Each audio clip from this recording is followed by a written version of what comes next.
समझते हैं इस वीडियो में हम लोग कि थ्योरीज ऑफ कैटलिसिस प्रोसेस क्या होती हैं, कौन कौन सी ऐसी मैकेनिज़्म हैं जिनके बिहाफ पर हम कैटलिस्ट की एक प्रॉपर्टीज़ को हम एक्सप्लेन कर सकते हैं, या जो कैटेलिटिक प्रोसेस होती हैं उनको हम एक्सप्लेन कर सकते हैं।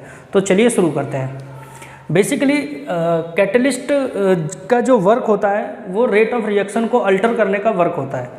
सो वो किस हिसाब से, किस तरह से उस रेट को वो अफेक्ट करता है, उसी की थ्योरीज़ को ही हम इस सेक्शन में पढ़ते हैं, थ्योरीज ऑफ कैटलिसिस प्रोसेस, जिसमें हम जानेंगे कि मैकेनिज्म ऑफ कैटलिसिस प्रोसेस क्या होता है। Basically theories of catalysis process को एक्सप्लेन करने के लिए दो थ्योरी दी गई थी, एक intermediate compound formation theory and second one is modern adsorption theory. सबसे पहले इसी थ्योरी को दिया गया था और फिर उसके बाद इस थ्योरी को दिया गया था, बट बोर्ड के पॉइंट ऑफ व्यू से आपको इम्पॉर्टेंट ज़्यादा ये है क्योंकि ये एडवांस थ्योरी है थोड़ी, इसलिए ये ज़्यादा इम्पॉर्टेंट है। सो हमारा फोकस इस पर ज़्यादा रहेगा। इंटरमीडिएट कंपाउंड फॉर्मेशन थ्योरी और मॉडर्न एडजॉर्प्शन थ्योरी में डिफरेंस सिर्फ इतना ही है कि एक थ्योरी हेट्रोजीनियस कैटलिसिस को एक्सप्लेन करती है and intermediate compound formation theory homogeneous catalysis reaction जो होती हैं उनकी मैकेनिज़्म को एक्सप्लेन करने का काम करती हैं। तो हम लोग सबसे पहले शुरू करेंगे इंटरमीडिएट कंपाउंड थ्योरी फॉर्मेशन से, क्योंकि सबसे पहले यही आई थी, इसलिए इसके बारे में पहले जानेंगे, देन हम इसके बारे में जानेंगे। तो चलिए शुरू करते हैं। इंटरमीडिएट कंपाउंड थ्योरी में पहला पॉइंट है explain homogeneous catalysis reaction. Intermediate compound theory basically homogeneous catalysis की जितनी रिएक्शंस होती हैं उनकी मैकेनिज्म को एक्सप्लेन करती है। होमोजीनियस कैटलिसिस क्या होता है? जब रिएक्टेंट और कैटलिस्ट दोनों सेम स्टेट में होते हैं, सपोज रिएक्टेंट भी गैस फेज में है, गैस स्टेट में है, एंड कैटलिस्ट भी गैसियस स्टेट में है। सो इस तरह के कैटलिसिस को हम होमोजीनियस कैटलिसिस कहते हैं क्योंकि इनके लिए फेज वैल्यू 1 होता है। दूसरा पॉइंट देखते हैं, catalyst react with one of the reactant to form an intermediate.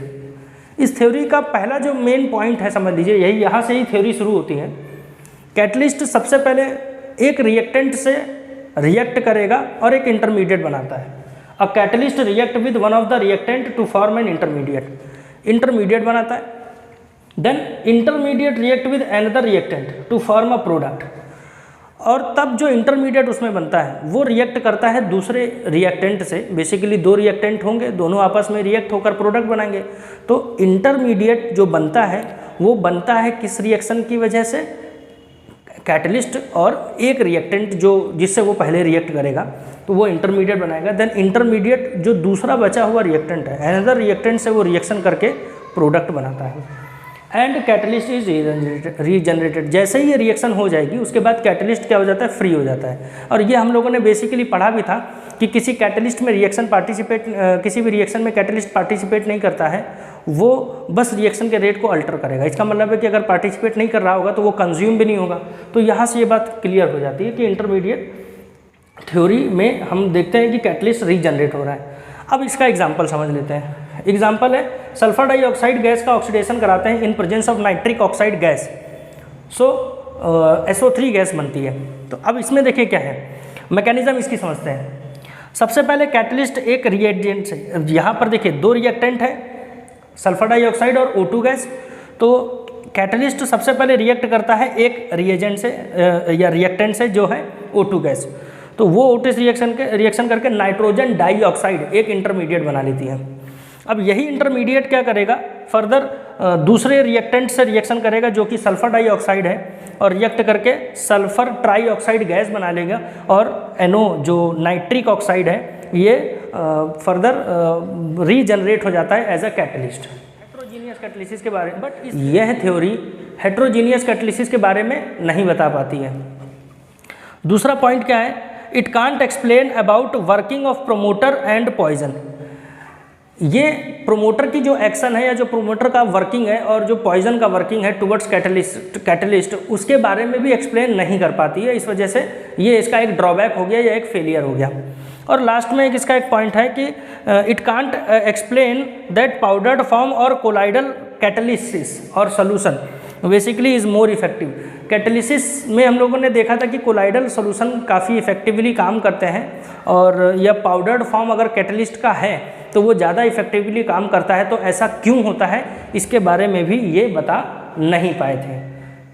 ये इस थ्योरी के बारे में रहा। इसके अलावा एक और भी एग्जांपल है, आप एथिल अल्कोहल की रिएक्शन 140 डिग्री सेल्सियस पर H2SO4 की प्रेजेंस में कराते हैं तो उसमें डाई एथिल ईथर बनता है। तो ये भी रिएक्शन में, ये जो रिएक्शन होती है वो भी इसी पाथ को फॉलो करती है। नेक्स्ट थ्योरी पर जो कि है एडजॉर्प्शन थ्योरी और सिंपली मॉडर्न एडजॉर्प्शन थ्योरी, जो हेट्रोजीनियस कैटालिसिस के बारे में एक्सप्लेन करता है। In this theory basically it explain heterogeneous catalysis reaction. ये जो थ्योरी है मॉडर्न एडजॉर्प्शन थ्योरी, वो हेट्रोजीनियस कैटालिसिस के बारे में हमें बताती है। एक बार आपको फिर से बता देता हूँ हेट्रोजीनियस कैटालिसिस क्या होता है। ऐसी रिएक्शन जिसमें कैटलिस्ट और जो रिएक्टेंट होता है वो दोनों अलग अलग स्टेट में होंगे। Either one reactant gas phase में हो सकता है और कैटलिस्ट आपका सॉलिड फेज में हो सकता है। ऐसी रिएक्शंस को बेसिकली हम लोग किस में पढ़ते हैं, हेट्रोजीनियस कैटालिसिस रिएक्शन में हम लोग पढ़ते हैं। अब इस थ्योरी के क्या मेन फीचर्स हैं, अब हम लोग उसके बारे में जानते हैं। पहला पॉइंट है diffusion of reactants on catalyst. Diffusion on reactants क्या क्या मतलब होता है। देखिए बेसिकली डिफ्यूजन एक प्रोसेस होती है जिसमें इंटरमिक्सिंग होती है पार्टिकल्स की। अब आप लोग इसके बारे में थोड़ा सा आप लोगों ने अर्लियर हाई स्कूल में भी शायद पढ़ा होगा डिफ्यूज़न के बारे में, या 9th क्लास में पढ़ा होगा डिफ्यूज़न के बारे में। अगर आपको नहीं भी इसका फिर भी आइडिया है तो मैं आपको थोड़ा सा एक आइडिया आपको देता हूँ। बेसिकली डिफ्यूज़न हम समझते हैं इस तरह से, डिफ्यूज़न बेसिकली इंटरमिक्सिंग होती है पार्टिकल्स की, और diffusion is arises due to the motion of particles.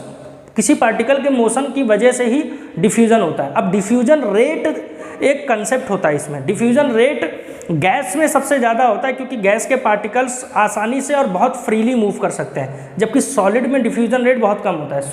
अब यहाँ पर देखिए diffusion of reactants on catalyst. सबसे पहला पॉइंट इसमें ये होगा कि जब भी किसी कैटलिस्ट के इन्वायरमेंट में जैसे ही कोई गैस आएगी तो गैस क्या होगी, सबसे पहले डिफ्यूज़ होगी जाके उसके सरफेस पे जाके। फिर क्या होगा, adsorption of reactants on catalyst, then adsorption की प्रोसेस शुरू हो जाती है। अब एडजॉर्प्शन प्रोसेस क्या है, it is the accumulation of outer molecule over the surface of adsorbent. किसी एडजॉर्बेंट के सरफेस पर मॉलिक्यूल का आकर बैठ जाना, यही तो सरफेस केमिस्ट्री में हम लोग एडजॉर्प्शन के बारे में पढ़ते हैं। Adsorption of reactants on catalyst, basically adsorption process जो होगी वो शुरू हो जाएगी। An intermediate found through chemical reaction on surface of catalyst. एक इंटरमीडिएट बनता है थ्रू केमिकल रिएक्शन। अब यहाँ पर देखिए आपको समझने की क्या ज़रूरत है, जब अगर केमिकल रिएक्शन हो गई यहाँ पर तो इसका मतलब है कि कहीं ना कहीं ये केमिकल एडजॉर्प्शन के कैटेगरी में आ गया। और केमिकल एडजॉर्प्शन में भी बेसिकली हम लोगों ने एक स्पेशल टाइप का हम लोगों ने एडजॉर्प्शन पढ़ा था जिसको हम ऑक्लूजन कहते हैं। ऑक्लूजन में ही क्या होता है कि किसी सॉलिड सरफेस पर कोई कैटलिस्ट है जो कि सॉलिड सरफेस है, उसका कैटलिस्ट सॉलिड फॉर्म में है, और उस कैटलिस्ट के सरफेस पर गैस आकर एडजॉर्ब हो जाए। अब उसमें भी आपको बेसिकली क्या बताया था कि मेटालिक सरफेस होना जरूरी है। अब मेटालिक सरफेस है, किसी मेटल के सरफेस पर गैस का एडजॉर्ब होना ऑक्लूजन कहलाता है। यहाँ पर यही प्रोसेस है। और लास्ट में पॉइंट क्या है कि जैसे ही एक बार इंटरमीडिएट बन जाएगा on the surface of catalyst, desorption of product from surface of catalyst takes place. तो वहाँ पर फिर क्या होगा, रिएक्शन में जो भी प्रोडक्ट एक बार बनना शुरू हो जाएगा तो फिर वो प्रोडक्ट वहाँ से हटना चालू कर देगा एंड रीजनरेटेड द कैटलिस्ट, और फिर वहाँ पर फिर से जो कैटलिस्ट होगा रीजनरेट हो जाता है। इसको हम एक डायग्राम की मदद से थोड़ा समझने की कोशिश करते हैं। देखिए ये एक कैटलिस्ट की मॉइटी है। अब ये कैटलिस्ट की मॉइटी में मान लीजिए ये जो पॉइंट्स दिख रहे हैं, ये जो आपको दिख रहे हैं ना ब्लॉक है, ये कहीं ना कहीं एक्टिव वैलेंसीज हैं, इसकी फ्री वैलेंसीज हैं। तो होता क्या है कि रिएक्टेंट जो होगा ना A प्लस B, ये जो आपस में रिएक्ट करेंगे और एक प्रोडक्ट बनाएंगे, तो इनमें से रिएक्टेंट क्या होता है, ये इनके ऊपर जाकर एडजॉर्ब हो जाता है। डिफ्यूज होने के बाद क्या होगा, एडजॉर्ब होगा। एडजॉर्ब जब होगा तो ये आके ऐसे जुड़ गया, ये ए रिएक्टेंट इससे इस वाली वैलेंसी से जुड़ गया कैटलिस्ट की, और B रिएक्टेंट जो है कैटलिस्ट की इस वाली वैलेंसी से आके जुड़ गया। अब जब केमिकल रिएक्शन होती है, केमिकल रिएक्शन अकर, तो होता क्या है कि A और B के बीच में एक नया बॉन्ड बन जाता है। अब केमिकल रिएक्शन होने का मतलब क्या है, यहाँ पर ये एक नया बॉन्ड बनाएगा। अब इसी को हम इंटरमीडिएट कहते हैं। यही इंटरमीडिएट है जो कि रिएक्शन में क्या होता है, केमिकल रिएक्शन के होने के बाद बनता है। और फिर desorption of product takes place, और देन क्या होगा, डिसॉर्प्शन होगा तो कैटलिस्ट अलग हो जाएगा और ए और बी आपस में बॉन्ड बनाकर एक प्रोडक्ट बना लेंगे, जिसकी वजह से ये रिएक्शन कंप्लीट हो जाएगी। सो बेसिकली ये एक मेथड थी। अच्छा, इसका एक सबसे बेस्ट एग्जांपल है एथिलीन गैस का हाइड्रोजिनेशन। एथिलीन गैस में H2 गैस ऐड होती है तो एथेन बन जाता है। सो उसमें निकिल या पैलेडियम या प्लेटिनम कैटलिस्ट का इस्तेमाल करते हैं हम लोग, ये इससे पहले हम लोगों ने एग्जांपल में पढ़ा भी है। तो उसमें हाइड्रोजन गैस सबसे पहले निकिल से जाकर ऐड होती है। निकिल एक मेटल है और उसके सरफेस पर आकर हाइड्रोजन गैस बैठ जाएगी जाके। तो वो वहाँ पर क्या होगा, एक कैटलिस्ट क्या कर रहा है, गैस को एडजॉर्ब कर रहा है। तो ये प्रोसेस ही ऑक्लूजन कहलाती है। और देन फर्दर जो दूसरा रिएक्टेंट होगा वो उस इंटरमीडिएट से रिएक्ट करेगा। मान लीजिए यहाँ पर ये निकिल समझ लीजिए कैटलिस्ट और ये हाइड्रोजन गैस यहाँ पर समझ लीजिए। तो फिर जो फर्दर रिएक्शन होती है उनके आपस में रिएक्शन होगी। इस मीन्स एथिलीन गैस और जो हाइड्रोजन जो मेटल से जुड़ा हुआ है या उसके सरफेस पर है, उन दोनों के बीच रिएक्शन होने के बाद एथेन गैस बन जाएगी और एथेन गैस अलग हो जाएगी और कैटलिस्ट अलग हो जाएगा। मतलब वहाँ पर डिसऑप्शन होने लगता है। सो गैस अलग हो जाएगी और कैटलिस्ट फिर से रीजनरेट हो जाता है। सो ये बेसिकली थ्योरी थी कैटलिसिस प्रोसेस की थ्योरीज थी, जिनमें हमने दो आपकी मेन थ्योरीज को कवर कर लिया है।